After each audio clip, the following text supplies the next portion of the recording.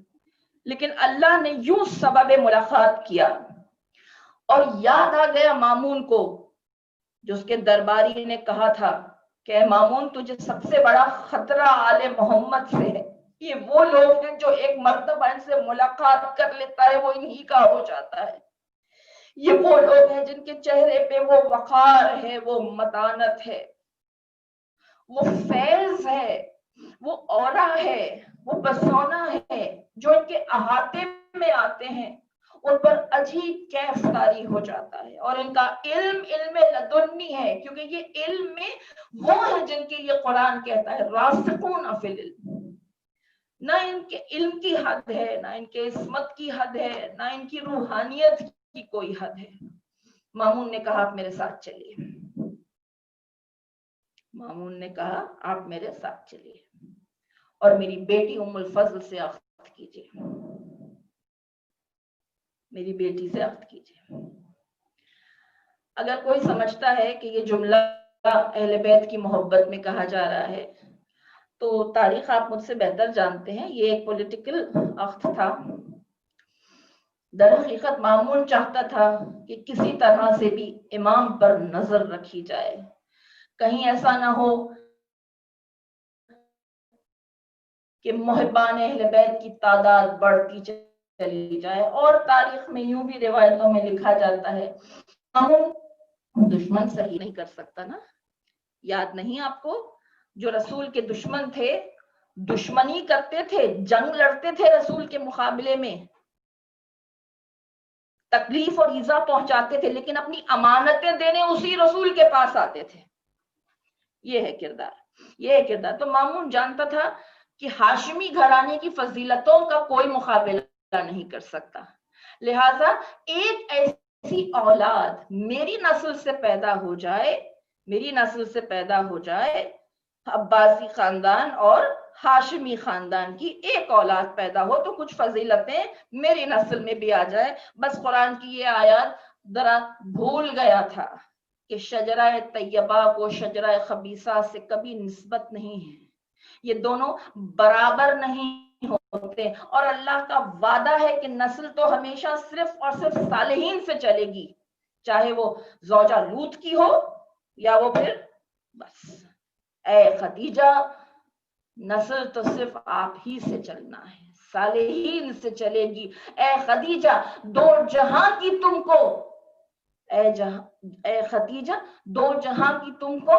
دولت مل گئی، حشر تک کام آئے گی تم کو وہ راحت مل گئی. فاطمہ زہرا سی بیٹی حق نے کی تم کو عطا، گھر کی جنت ہو گئی، خاتون جنت مل گئی. بس کہا ساتھ چلیے، ساتھ چلیے. اعلان کرا دیا گیا. اب بغداد میں ایک ہلچل مچ گئی. 7 برس کے بچے کو مامون کہتا ہے کہ علم لدنی کا مالک ہے. دیکھیے ایک عجیب مشیت الہی اسی کو کہتے ہیں. جتنا دشمنان اہل بیت نے چاہا کہ اہل بیت کی ہستی کو نعوذ باللہ مٹائیں، نعوذ باللہ نعوذ باللہ انہیں چھپائیں، قید میں رکھا، قید میں رکھا، چھپا کر رکھا، لوگوں سے ان کے فضائل کو چھپا کر رکھا، یہاں تک کہ حدیثوں کو تک فیبریکیٹ کیا گیا، ان کے فضائل تک لوگوں کو پہنچنے نہیں دیا، ان کے وسائل کو کاٹ دیا گیا. اتنا ہی اللہ نے ان کی عظمت اور ان کے مرتبت کو اپنی مشیت کے ذریعے سے پھیلایا.